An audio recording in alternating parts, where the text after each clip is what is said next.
Les nouvelles en détail. Le président Abdel Fattah el-Sisi a inauguré aujourd'hui l'exposition Turathna au patrimoine. Il s'agit d'une exposition de produits d'artisanat et de patrimoine de divers gouvernorats.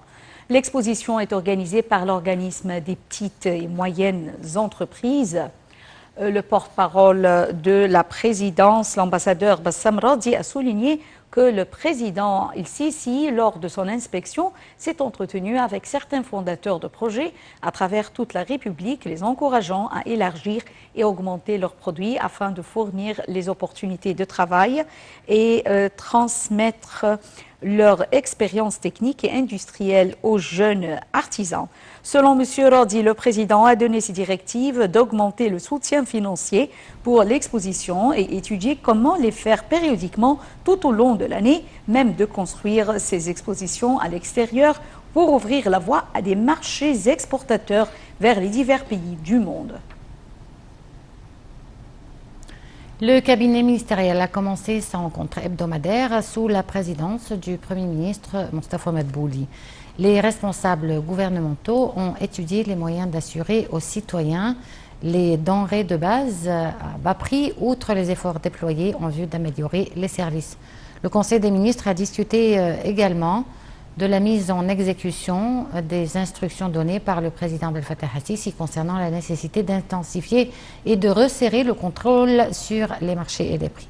Le cabinet ministériel a de même examiné la situation exécutive des projets en cours dans les différents gouvernorats.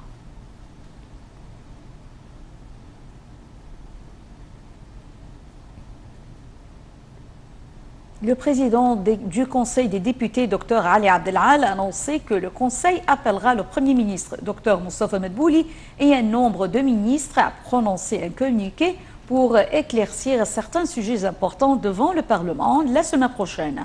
Lors de la séance du Parlement, M. Abdelal a ajouté que l'Égypte suit le bon chemin et que l'attaque féroce contre l'Égypte vise à entraver sa progression.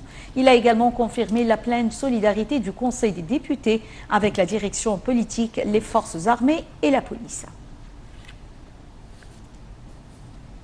Les indices de la bourse du Caire ont clôturé en baisse lors de la séance d'aujourd'hui. Cette baisse est due à des opérations de vente entreprises par des investisseurs étrangers pour collecter des gains. Le capital des entreprises cotées à la bourse a atteint 714 milliards de livres égyptiennes. L'indice principal de GX30 a diminué de 0,8% pour clôturer à 14 381 points. L'indice des petites et moyennes entreprises, EGX70, a perdu 2,56% avant de clôturer à 513,91 points. Et l'indice EGX100 le plus élargi a perdu 1,78%, clôturant à 14